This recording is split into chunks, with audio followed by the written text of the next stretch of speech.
Meanwhile, in Metropolis... Oh my god, Dad! Why does everyone here think you're on Leviathan?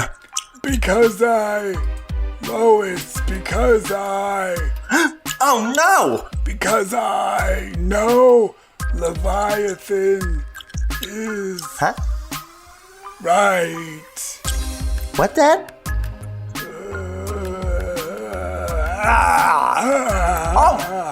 Oh god, oh Dad! It's all in the snowman's ticket. Look What? for the snowman's ticket. I can't hear you, Dad! For you. I left it only for you. Dad, I can't hear you! You're the only one that I ever...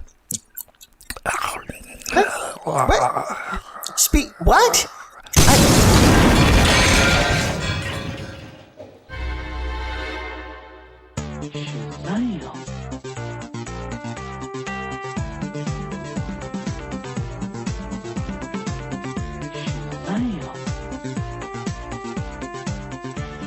Hello, everyone, and that was a little snippet of Event Leviathan number 5, Brett?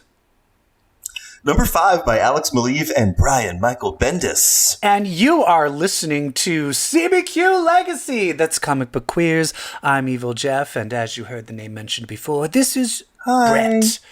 Hi! Oh, well, you know what? Ew! It's a DC episode! Ew.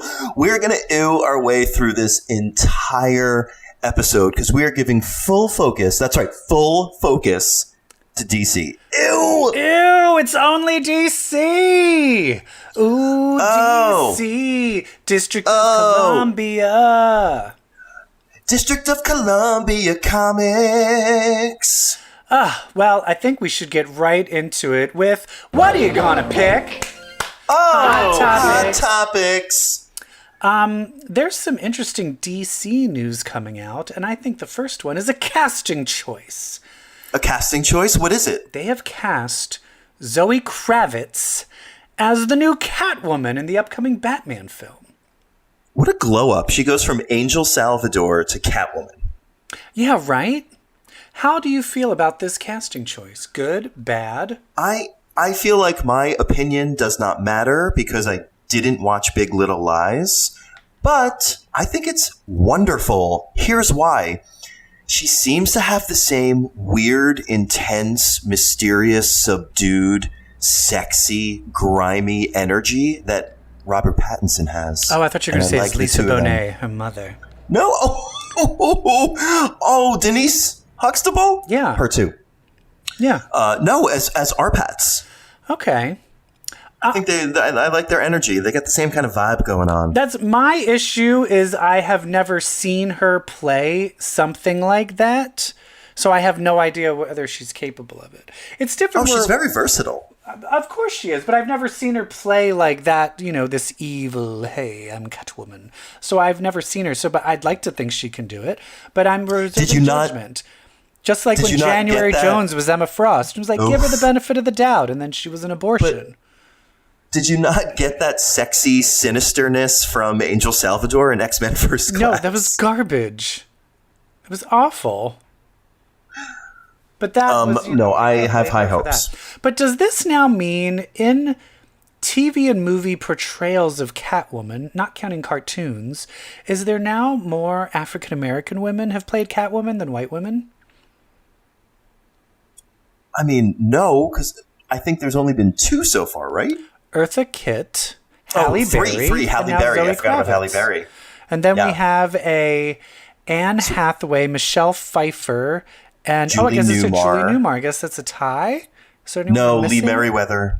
Who's Lee Merriweather? Was she another TV one? She was the original. The original TV one.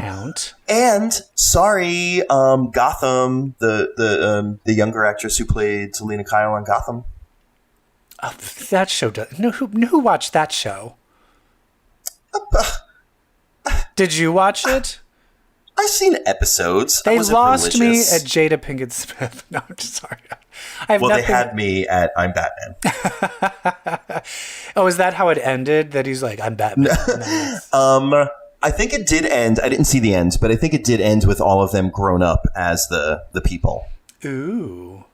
Yeah. Wasn't the gay guy from Shameless the Joker? That is where it lost me before that. And I don't know if it really ever had me. It was like, he was like the Joker prototype. And then I think they pulled a fast one and it turned out he wasn't the Joker. There was this other Joker. And like that Joker was like grotesque and weird. Like the makeup was really bad. That sounds dumb. I'm like, I don't know. The kid from Shameless probably should have just stayed Joker. Yeah. Like, what kind of shit were you trying to pull? That's the thing is sometimes people want to do a twist and they don't think the day after. Now you are stuck with this twist. You had that fun gotcha moment and now you have garbage going forward. It's like you went for the bit and now what? You have nowhere to go in the scene. Yeah. Well, I'm excited. I'm excited to see what she does with it. I'm also excited how they're writing. Who's writing this Batman movie? Do we know? Who's directing it? Me. I don't know, but you know what? And I don't know. We'll get into this later. I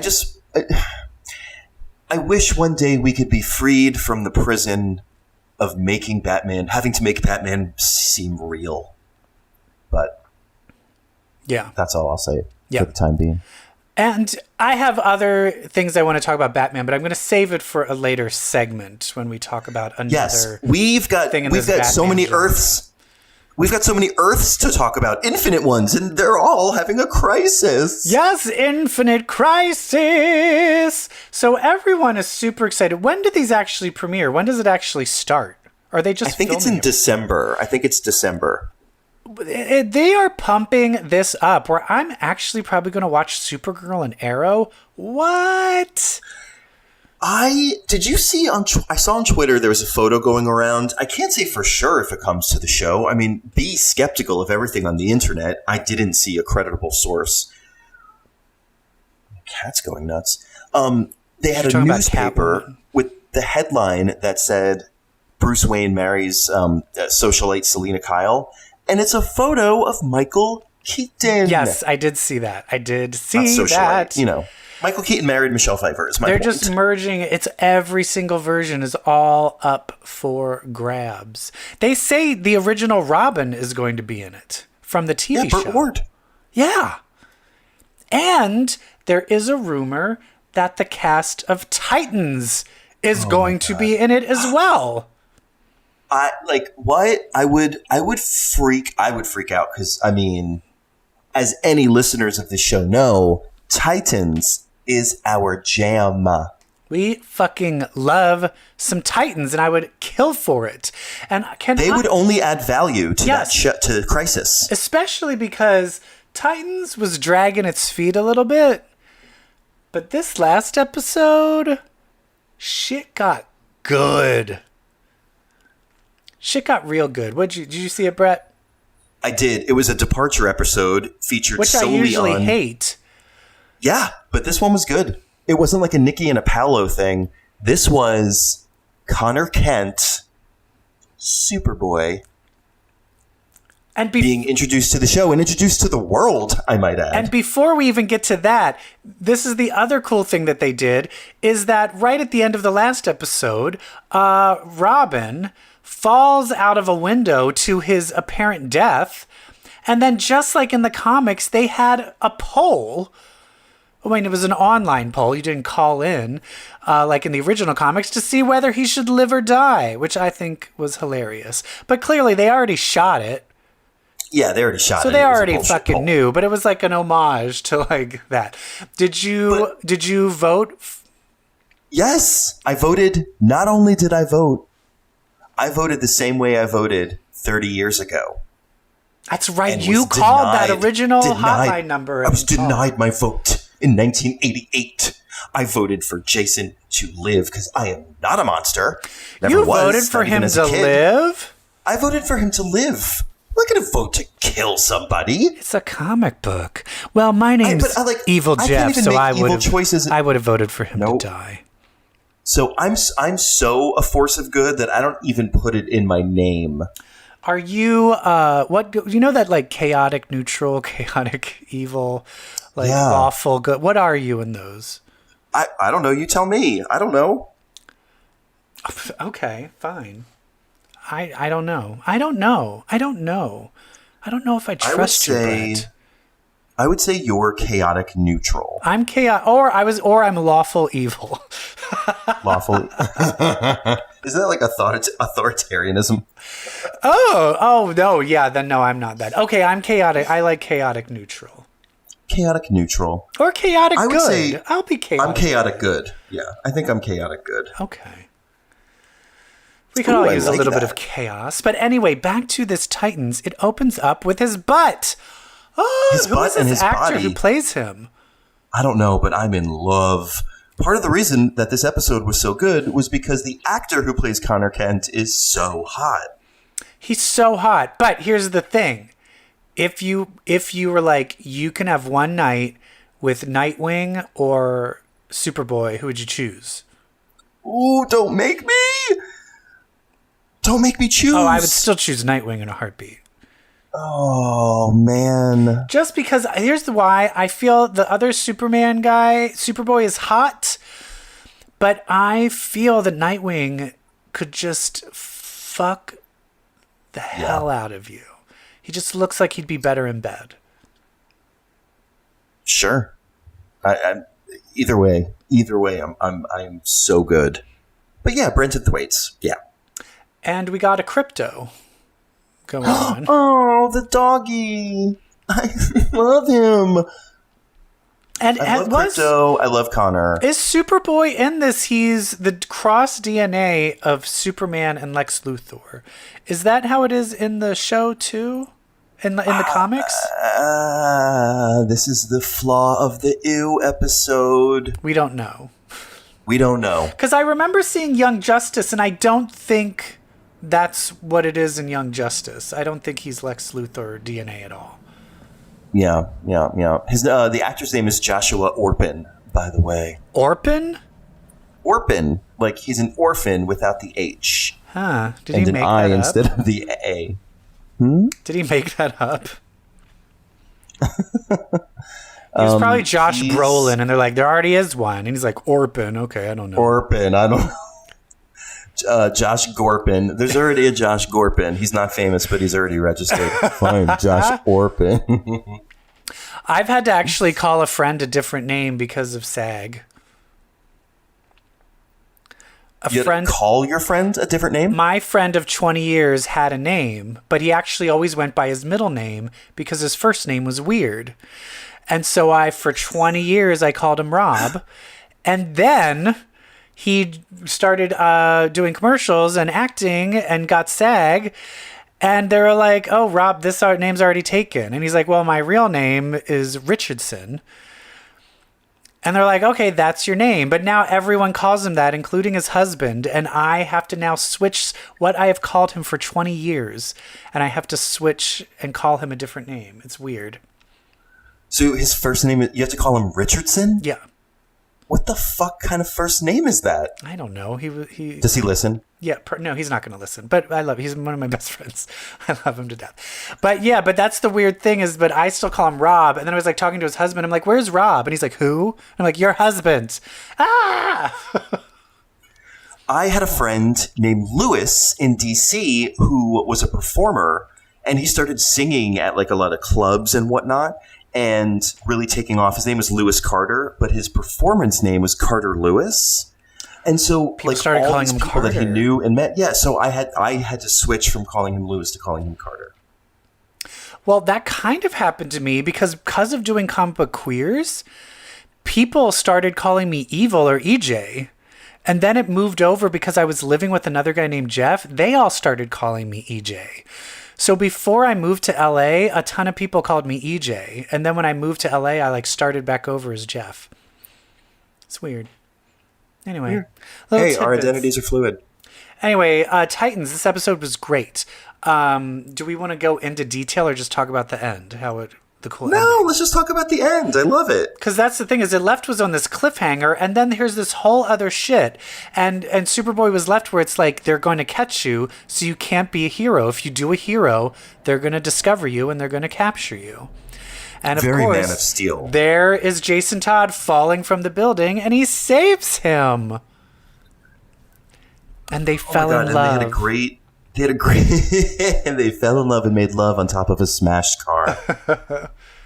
They had a great exchange. Jason Todd's like, "Who the fuck are you?" And Connor goes, "I'm not super sure yet."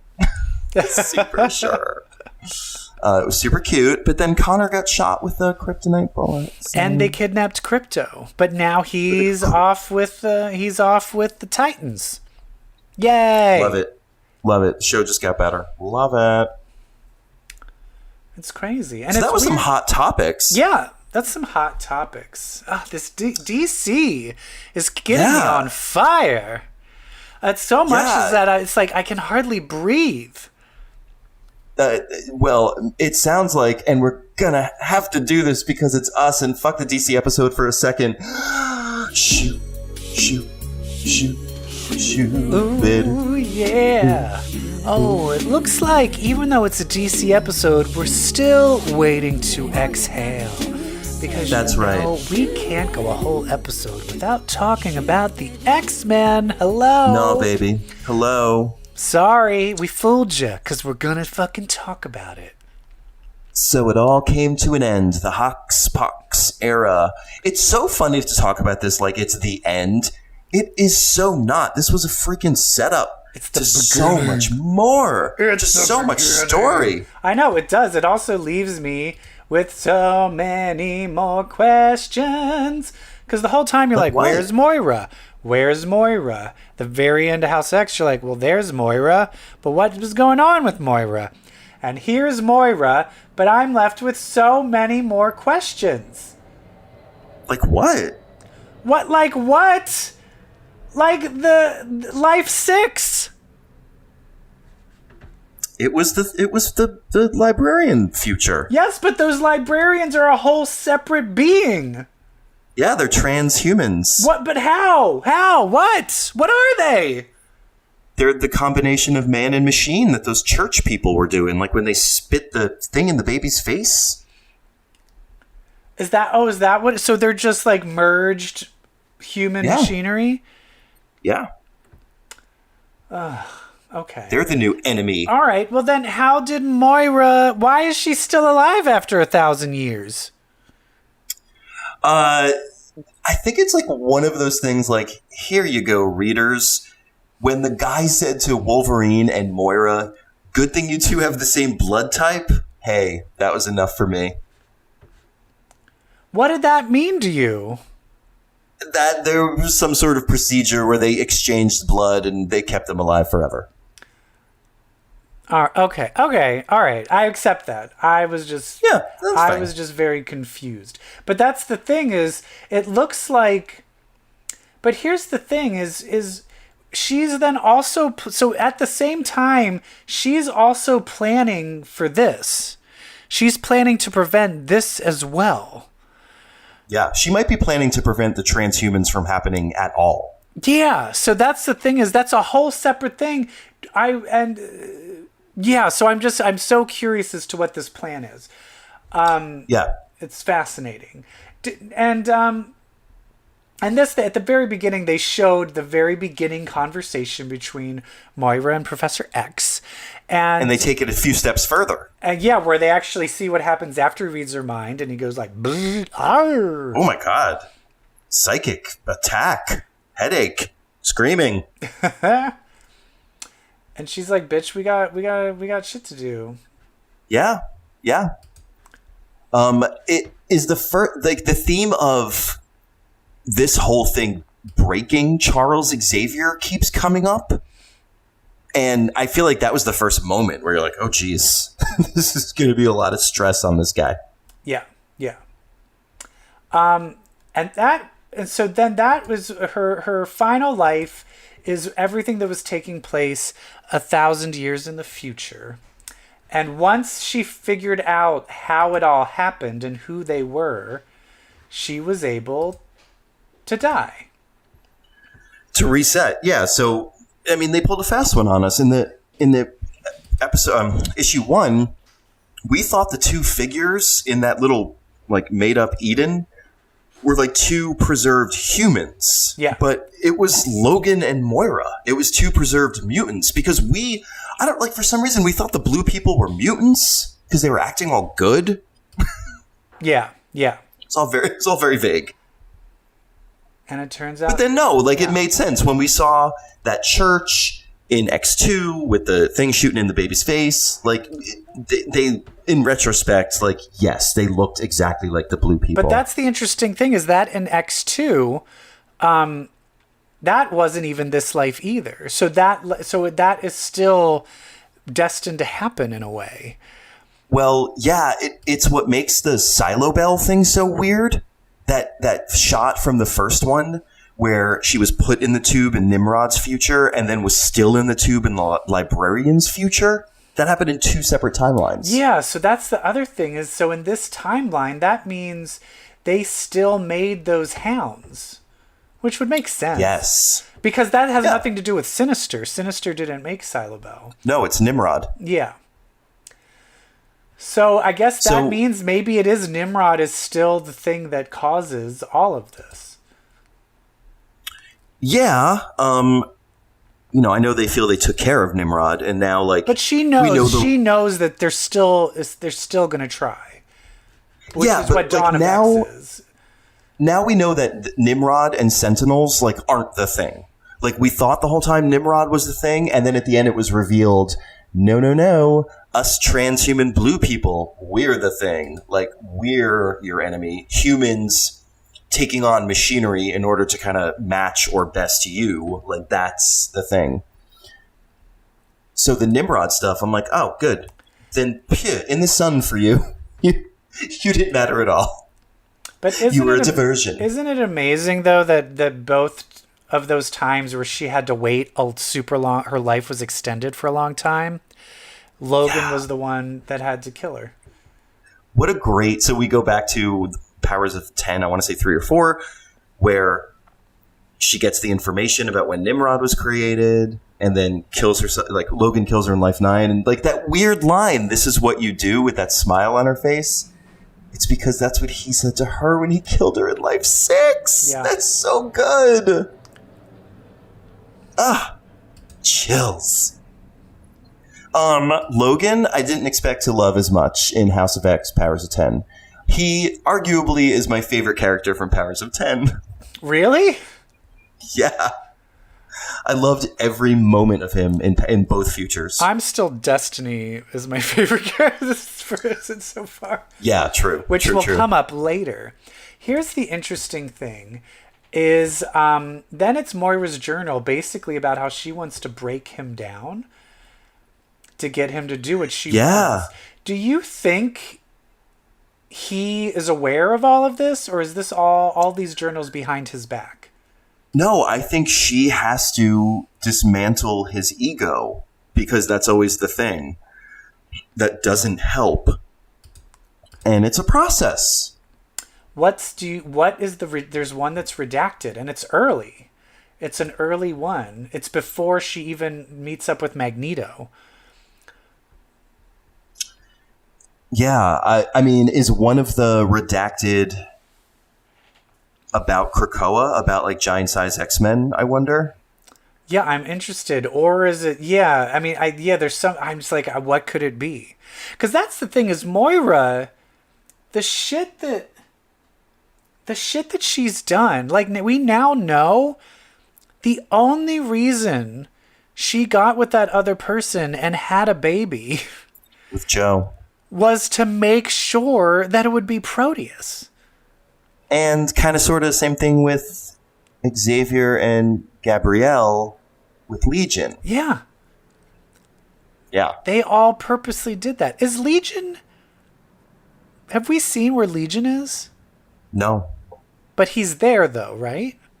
He's got to be. Is he an Omega level mutant? No, he wasn't listed. That's weird that he wasn't, right? Yeah, that is weird. Maybe Hickman just hates Legion as a character. Or maybe they killed him and decided not. Maybe they felt he was too problematic. Maybe. Because there's a story there. I have a theory. Maybe because he can have any power, he can develop a new personality with a new power. He could develop a power that is not allowed. Because we discover then in the present scene with Moira, Xavier, and Magneto that there is one power that is not allowed. It cannot be on this island because she burned me. There's no destiny. And that's the thing is they're like, we brought her on because Mystique wants destiny brought back. And they're like, you can't do it because she'll ruin everything. Yeah. And that's she'll know. She'll just know. She'll detect me. But that's the thing is like, but destiny, here's what it comes down to. Destiny would be on her side. The real reason she's doing this is because the bitch burned her. It's all about, she's like, that bitch burned me and fuck her. You did it. She'd be like, I'm so happy you did it. Exactly. But she's like, you burned me and I fucking hate you fucking cunt. Yeah, she's got PTSD. She's got PTSD from getting burnt like that because that was horrible. But other things in Moira's journal, I like the little kind of like implication that she created Onslaught. Where was that? Where she says something along the lines of like, yo, I'm really breaking him. I just hope I don't unleash something into the world. It's like, oh, Onslaught. Well, I wonder, what about Cassandra Nova? I'm curious as to where she might have shown up in previous lives and if she played any parts too. There's so many things that now it's like she knew everything, like all of these big events that happened. What was at what point was there's so many, like during Morrison's run, did Xavier know Moira was still alive? I mean, yeah. I mean, that's, he knew, because Moira killed herself before. I mean, not killed herself, but Moira died. Before that, but he knew that she wasn't really dead. He knew everything that was happening. So that's what I'm just curious as to, like, when then Cassandra Nova happened, does he have to then contact Moira being like, what the fuck is this? Was she in the previous life? Right. And Nova must have been. Here's another thing I'm curious about. Remember in Bendis's run, that crazy, powerful Omega level mutant? Yeah, and Tempest had to go back in time and erase his memory. Yeah. I'm curious about that too, whether he then would show up in all these other lives. These are all things. Now, clearly, if they never address it, I'm not going to get up in a panel and be like, you forgot about this. But all of this, everything's up for grabs. You know what I mean? And I think this also just unleashes for other writers so much fun stuff for them to do, And that's kind of the point. Like, I feel that all of this opened up so much potential for story. I mean, just like the economics of it. You've got a book about that. And in a little bit, I'm going to talk a little like, or like the ramifications of resurrection, like making sure that a mutant is really dead. That's what X-Force is doing. There are further ramifications that are coming down the road that we didn't know about before, but we know about now because Jonathan Hickman just did a big interview with adventuresinpoortaste.com. And he said some stuff. What did he say? You're going to really like this. I know you haven't read it. Let me hit you with some of the bullets. Okay. So he picked, and like everyone did a hashtag Ask Hickman on Twitter, and he picked which questions he would answer. So he picked questions that allowed him to make points that he really wants to make. So the biggest question he got, what do you think it was? And it wasn't about like what's gonna happen. They were like, it has to be questions about House of X and Powers of 10. Oh, the biggest question? Yeah, like what would the nerds want to know? I have no idea.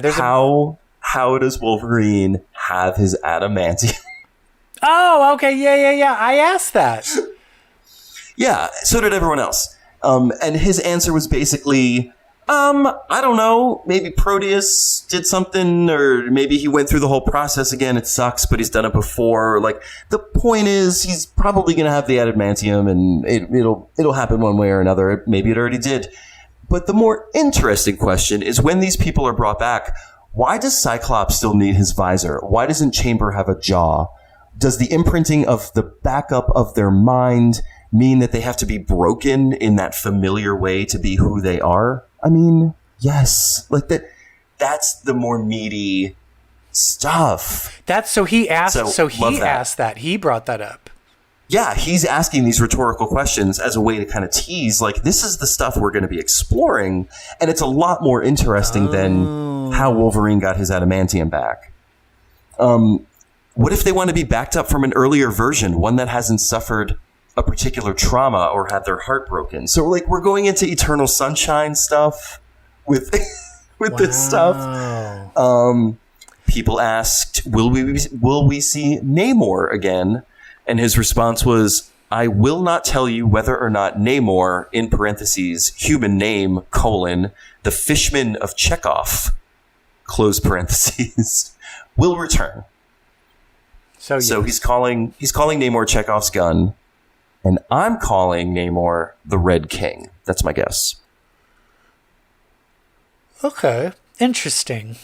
But that's the thing, is there's a whole other thing going on with Namor in the other comics.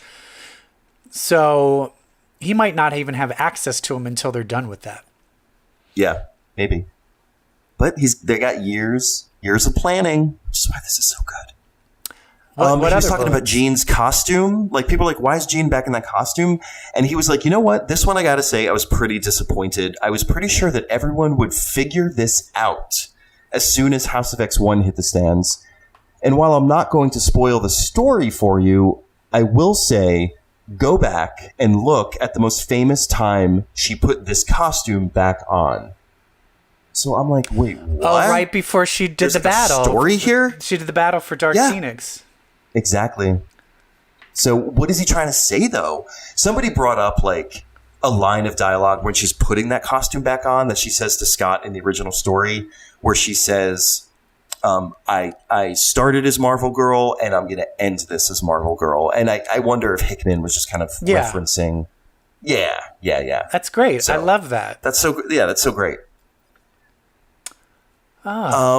Somebody asked about the gay mutants. So if they're not the ones making babies, are they the ones breaking cardinal rules? And he said some really interesting things. He said basically, look, I know the words were make more mutants. I don't take it literally. I only just liked the poeticness against no more mutants. Like, so I'm not saying it's heterosexual sex or nothing. In fact, I've given you 3, maybe even 4, if you were paying attention, other ways that mutants can reproduce. And he's like, I don't mean to go to the adoption thing. I'm not talking about adoption. What I am talking about is that what we're talking about in Krakoa is communal parent-child relationships, like communal families. So it's a whole different way of, like, raising the young, you know, which that came up in Flintstones, where, like, the gay cavemen, they were like, if you're not making babies, what good are you? And they're like, we're a vital part because we help. Like, we're part of the community and we do help a lot, you know? So I thought that was lovely. He says we're going to be getting a Moira book. Yes. He also says jazzed we're getting a book built around all the problems with the resurrections, like all the complexities that come with that. Mm-hmm. So I'm wondering if we're getting a book about the 5. Yeah. What would that be called? I don't know. The 5. The 05. So those are the big headlines from the Hickman article, stuff to expect in Dawn of X. But just a testament to just how ripe the X-Men are now for so many different kinds of stories. So you said X-Force is about them making sure mutants are dead before they resurrect them? It's like they're yes. I did read that one of their things is like if they hear a mutant has gone missing, they investigate it, to see if it ended in death. And so is Multiple Man back?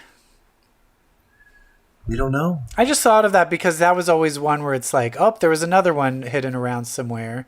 Because that's definitely going to happen. There's totally going to be a duplicate, which I hate, but that has to end up happening. Yeah. And someone who has it's not only that, but it's someone who has the exact same memories. But let's say someone was missing for 6 months and they're like, we haven't found them, but there's no way they could have survived that. All right, make them alive. And then that other mutant comes back with a traumatic 6 months. So then there's the one mutant who's like, everything was fine the last I remember. And then this one. Yeah, Hickman actually brings that exact scenario up in the interview. Oh, I can't wait. That kind of happened at Agents of S.H.I.E.L.D., right? Where they had to reawaken the one guy. Fitz, he doesn't remember that he's married. And yes, the past Fitz is now the present Fitz. And Fitz, the future Fitz died. Did you read the preview of Dawn of X? What do you mean? The first few pages of Dawn of X. Oh, of X-Men? Of X-Men? Oh, is that of X-Men, not Dawn of X? Oh, okay, yeah. No, Dawn of X is not a book. It's just the whole. It's the whole thing. Yeah. Yeah.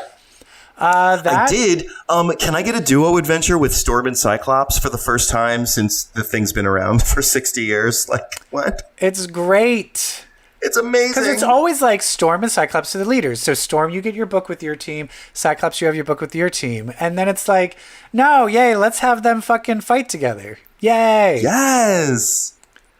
Oh my God, it's like my Marvel Ultimate Alliance 3 on the page. Wonderful. It's great. Great things are coming. So does that mean this week is that X-Men 1 is the one that's coming out? Wow. Yes. Oh, I saw that where it looks like it's just one every week and there's only 1 week where it's 2, I think. Or 2 weeks that it's 2. I mean, here's what's happening.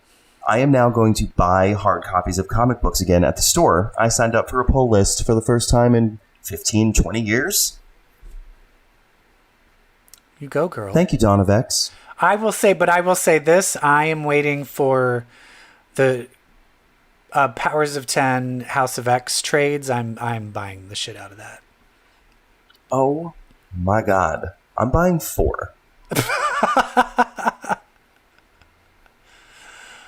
One for the living room, one for the bathroom, one for my cat. One for the shower. And one for good luck. Well, that wraps up our Waiting to Exhale X-Men segment. Let's get back. I have a question. Okay, yeah. I have a question for you, EvilJeff. Okay. What have you read for me lately? Oh. Boo, yeah.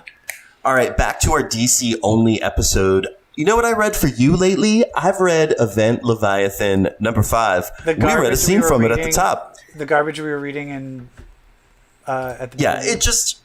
It continues. So here's the thing, Brian Michael Bendis. You're lucky I love a good mystery. You're lucky I always want to know what happens during the Scooby-Doo rip the mask off moment. I always want to know who it is. No matter how much I don't care, I always want to know who it is. That is why I'm reading. How'd you like it? It is the same go nowhere, snappy dialogue where all the characters sound the same.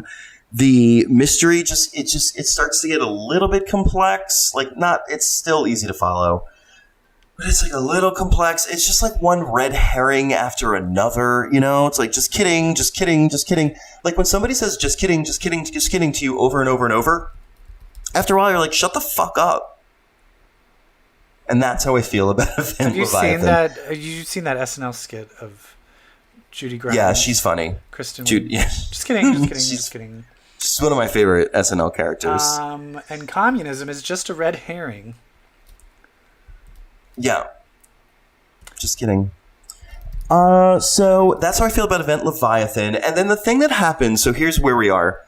You know, they created a lot of mystery around Manhunter, who I know is like, she's had her own solo book.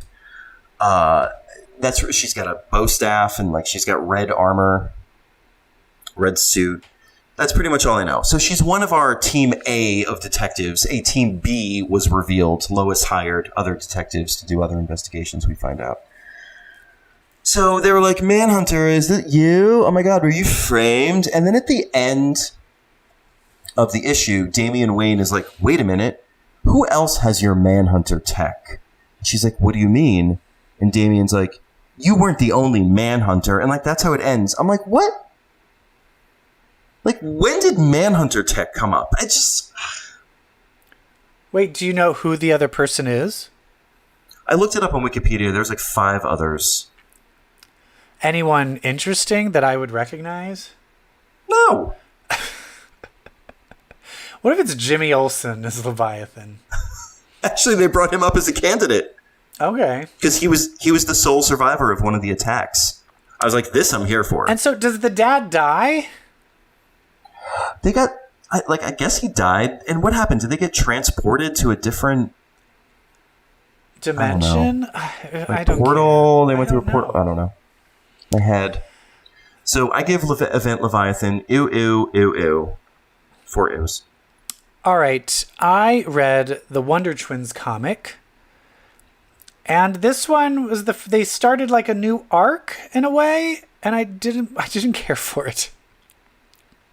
Oh no, don't say that. It was all about... It's our book. It was all about them planning a high school reunion where the principal and the librarian used to go out, and even though they work together, they haven't spoken in 20 years, and the principal is trying to force Jaina, who's on the reunion committee, to cancel the reunion. And at the same time, Polymath is breaking out of prison. So that was kind of interesting. Yeah, like her. But this whole other thing, I'm like, I don't care about any of this. And the other thing that's annoying me is the Scrambler. His last thing he said when he was like threatening to just scramble everyone was, let me have one email. And so that email was all he needed to have everyone switch minds. So it's like, why is that not happening? Because they probably said to him, no, you can't send an email. You get a phone call. Well, do something. Go back to that. They need to go back to that. So I don't know. I don't have much to say about it. It's like they're starting this whole other thing, and then it was like, and for the reunion, they were doing like there was like a Vegas casino theme, and then Zan was like a mafia boss running the casino, and it was like cute and was trying to be funny, but there wasn't this like it was like all in service to a plot I didn't care about. So well, they can all be gold. Giving it an ew, ew, ew, ew. Get it together, Wonder Twins. Oh my God. Wonder Twins, get it together. Jesus.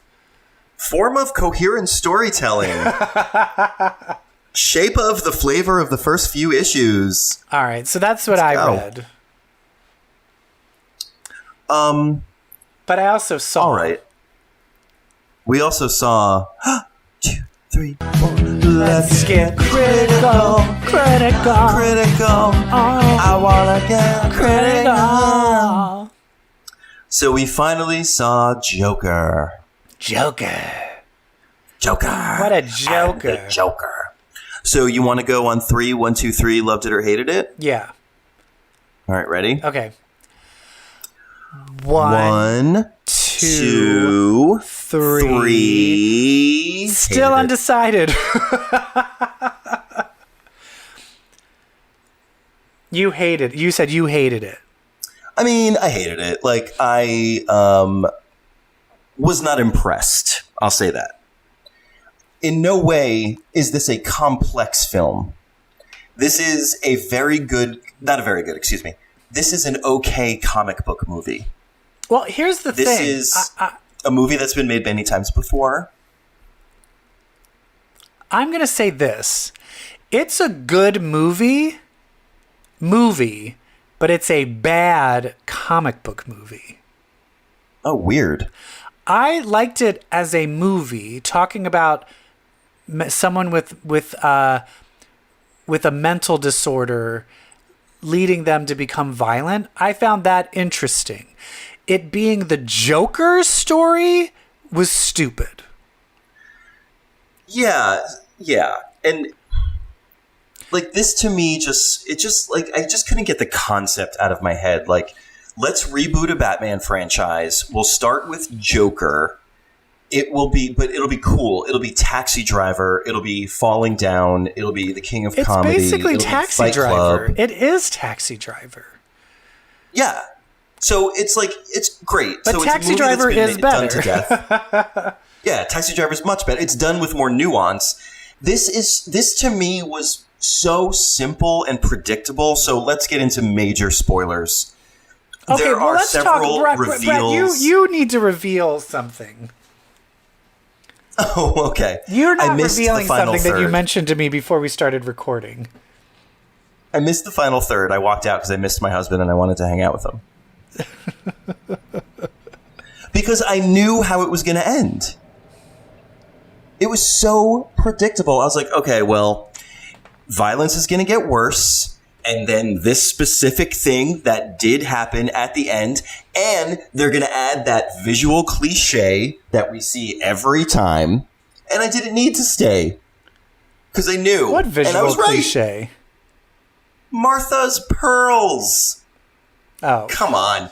That is the most, just anytime I see Martha Wayne's pearls, I'm like, okay, lazy. But no, lazy. Oh, come on. Other times, it's an homage.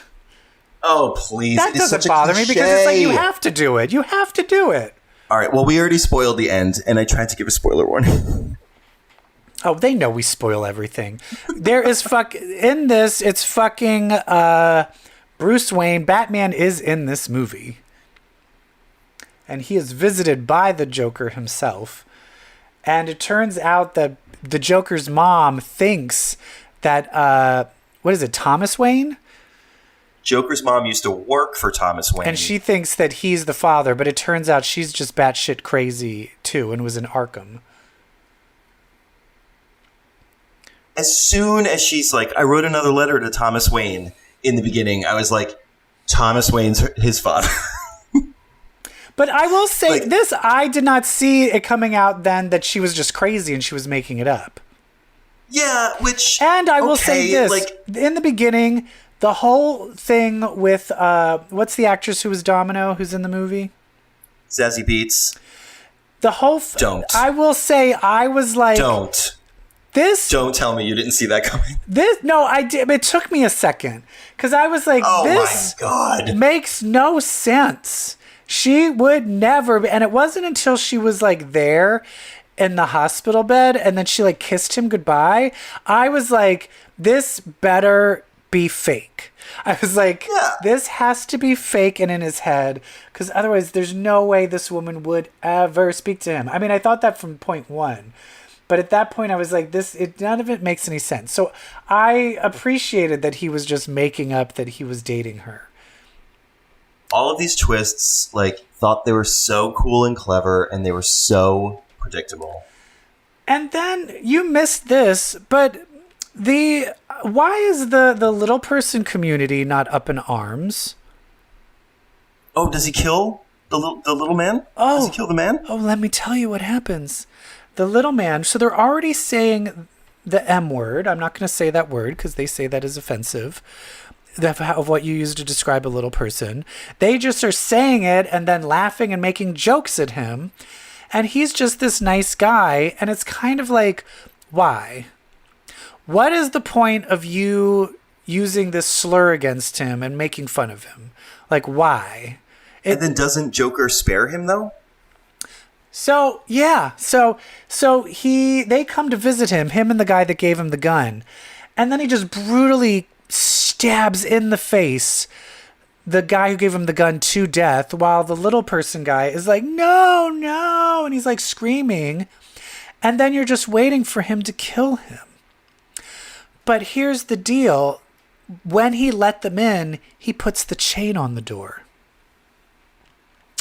So when he just tells the little person, you can leave, he goes to leave, and then there's a little funny joke where he can't reach the chain.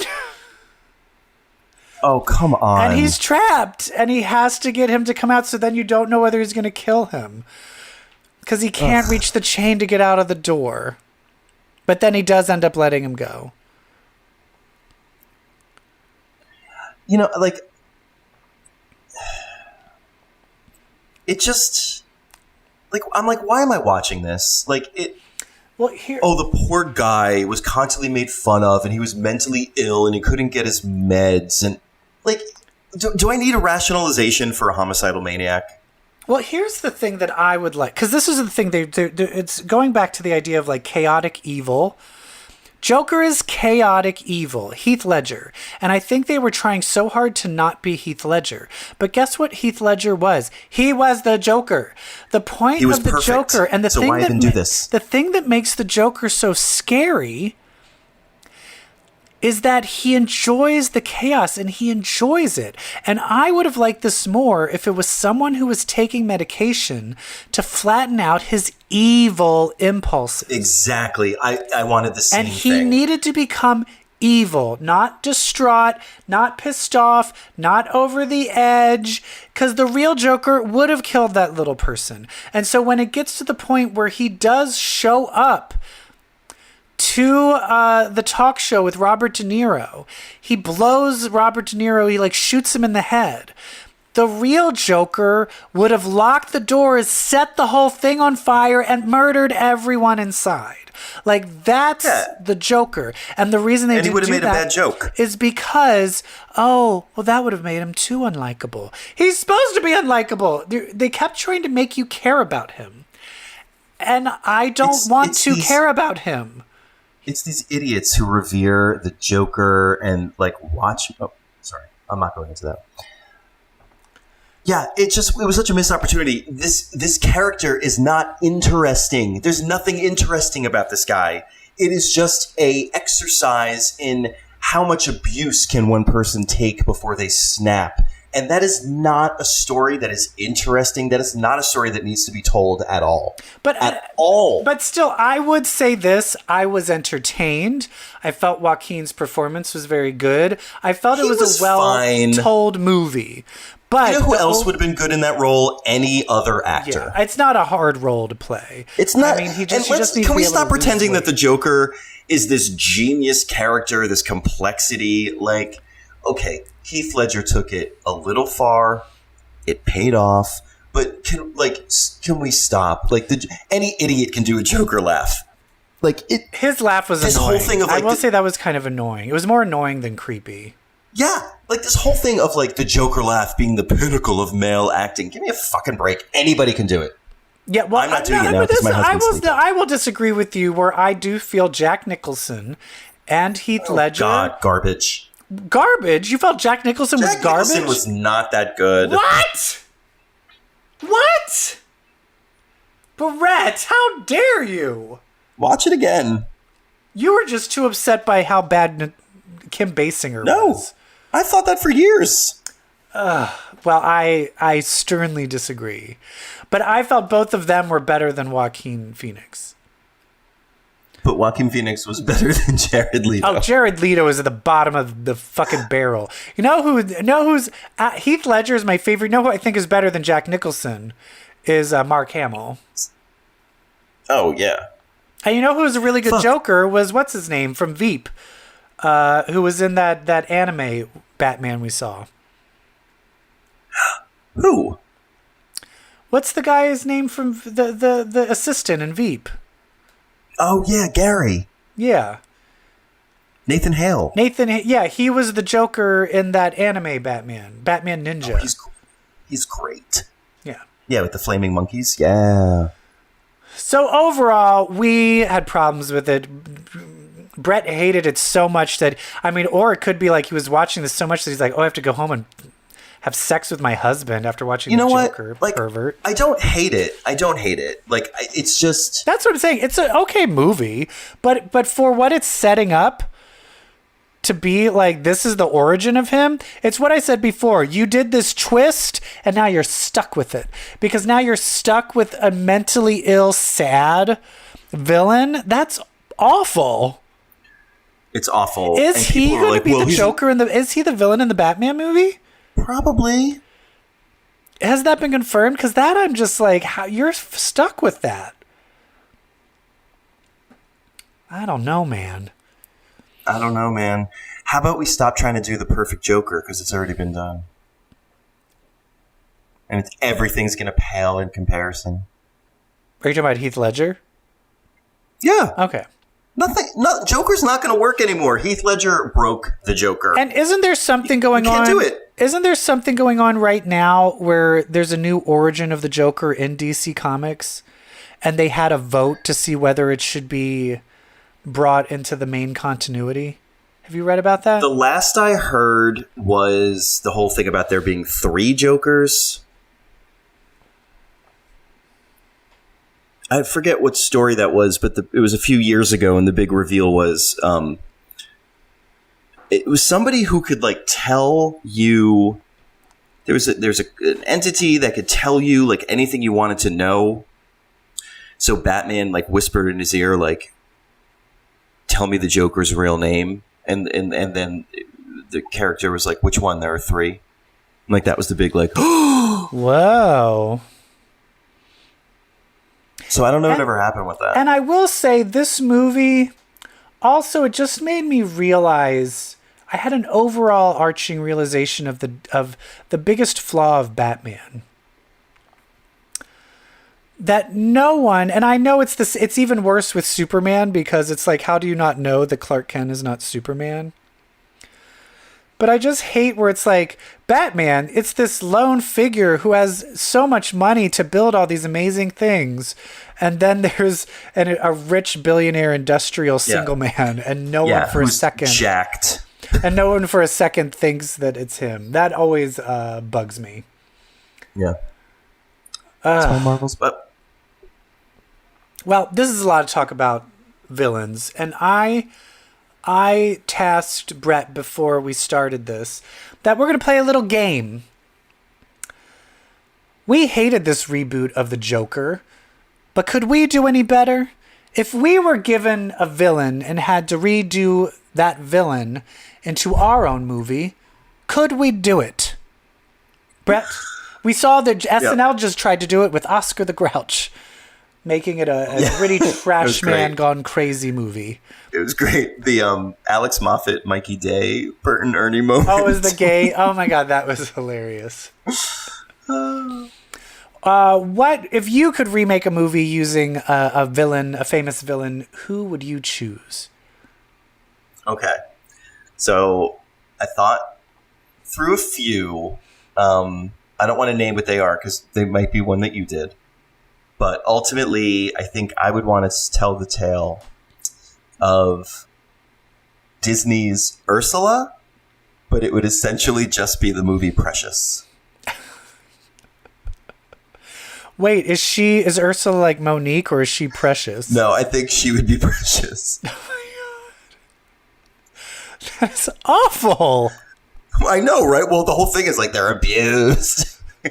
The world hates them. Oh my God, that's awful. And I'm slapping Ursula in there. No, but it would turn out that her and Triton are brother and sister, and the mother like sent her, and then the father was raped. Their grandfather, the other king, was like raping Ursula. It would be fucked up. That's dark. And dark and gritty, just like we like them. Well, I got one for you. Oh, yeah, what? Are you ready to see Gargamel? That was the one I was going to do. Really? You were going to do that? Yes. A tale of someone with developing schizophrenia. Talk to me. Walk me through it. I would make it in modern times. And he's a magician at the Magic Castle in LA. And no one hates him. And the only friend he has is his cat, Azrael. But then he starts trying to discover the perfect trick, the perfect magic trick. And during that time, he discovers a little blue creature who's like telling him how to do the perfect trick. And it all leads up to him trying to capture these perfect creatures. Because whenever he wants to reveal them as part of his act, they don't show up and no one can see them. And so then he decides he has to murder these blue little creatures. And it will eventually lead to him just like murdering little children because he thinks they're the little blue creatures. But in the end, it's all just in his head because he has schizophrenia and he's crazy. It's all a delusion. In the end, you have a Smurf skittering away in an alley, and then it fades to its true form. It's just a rat. Yeah. So when I was like, I thought of some... And then I stopped myself earlier. I was going to say like Gargamel or Skeletor. Oh, Skeletor would just be like, know what it would be? Okay, this is my Skeletor. Gay man. Oh, absolutely. Gay man works for He-Man. But then in a horrible facial peel incident that he was doing for Tila, his whole face is melted off. And now this is just him getting revenge on pretty people.